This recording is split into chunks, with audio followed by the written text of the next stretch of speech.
brands create value, and branding is a really important part of any medical practice. So let's consider branding just for a moment. First of all, let's consider what is a brand and what is branding. Because some people, when you think of branding, may just think of a logo or logo design, but branding is so much more than that. Branding has been defined in a number of different ways, but a brand is definitely not a logo. It's a lot more than a logo.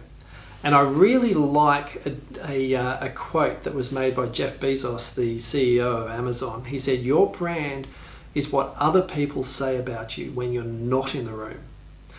And more these days, with more power going to consumers, what we're finding is a brand is not what you tell consumers it is. It's what consumers tell each other a brand is. And that's where we're seeing a real shift in the world of marketing, and we have seen a shift over the last number of years. So let's just consider branding for a moment from a medical marketing and a medical practice perspective, and ask ourselves the question, why should we develop a brand? Well, there's a few reasons. First of all, as I said a moment ago, brands create value and loyalty. You think about the value of Coke as a liquid. It's similar to water, but so much value has been created in brands like Coke and Red Bull simply because of the attitudes that are mixed in with the brand that they've created. Another reason why it's important to develop brands in any business is that it also makes your brand expandable, your business expandable. Gone are the days when doctors' surgeries would simply be called by the doctor's name. If you want to bring on other doctors or other people in the future, it's much easier if the practice isn't named after your name. So this is where practices can become much more easily expanded if you've actually built a brand to begin with. But not just expandability, it also makes it easier for you to clone a practice. If you want to then create a practice in new locations, it increases awareness and it increases memorability if you can then clone your brand, your practice name, and all the branding that goes around that in different areas. So a brand makes your business clonable. A brand also makes your business more saleable.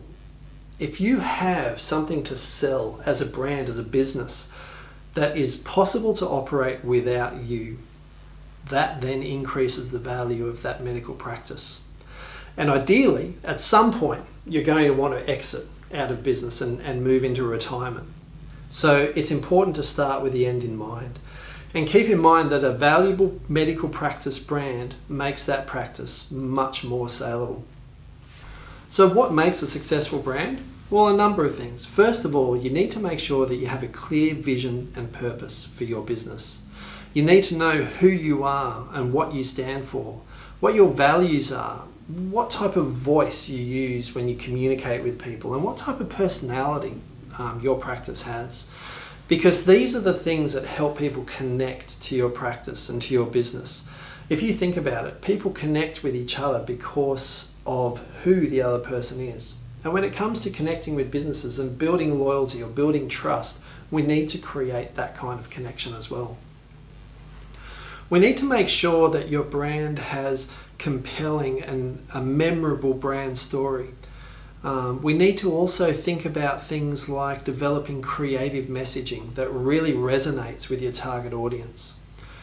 We need to consider things like strong visuals that help to show off your brand, but also help to create an emotional connection between your patients or your referrers and your brand as well. So there are a number of things that actually go into making a successful brand. So I want you to think about one thing in particular to begin with, and that is, if you have a medical practice, what does your brand say about you? What does your brand say about your practice? And if you don't have a practice yet, if you're looking to enter into private practice, think about this as well. What do you want your practice to say about you? Because so often we see examples of poor medical branding where that brand story or the presentation of a brand just doesn't work. And there's a few examples that that we've sort of found over the way. So here's one where we've obviously got a medical practice, and you can see the front door on the left-hand side, and there's a gate to hide the alley and the bins, but it's obviously more convenient for some of the staff members just to leave that open. But the first impression that leaves is certainly not a favourable one, and I would suggest probably not the type of first impression that the owner of this practice would really like or desire. And there are plenty of other examples of branding and of logos in particular which just don't work or haven't been thought through or are just completely inappropriate in some cases.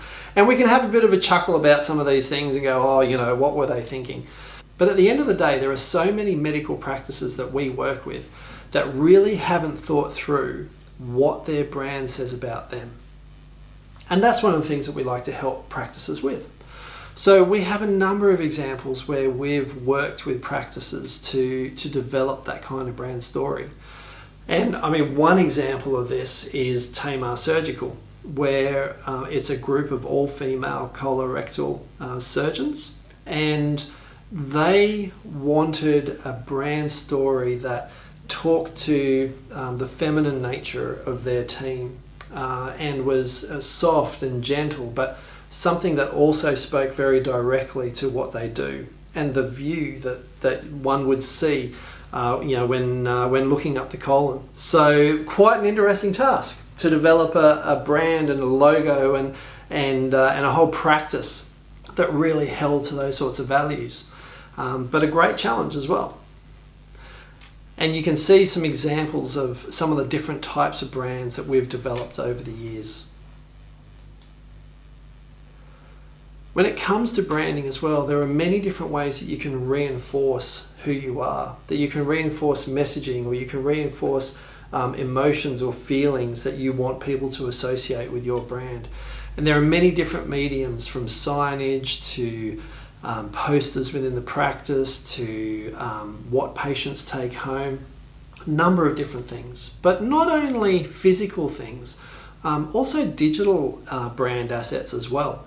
So whether that be social media presence or whether that be online brochures or online education or downloadable booklets or even interactive tools or tests or other things that patients can use to help them in their situation or help them learn more about their conditions or treatment options. There's certainly so much that can be done in the area of branding to help to create connection and help to create trust and loyalty.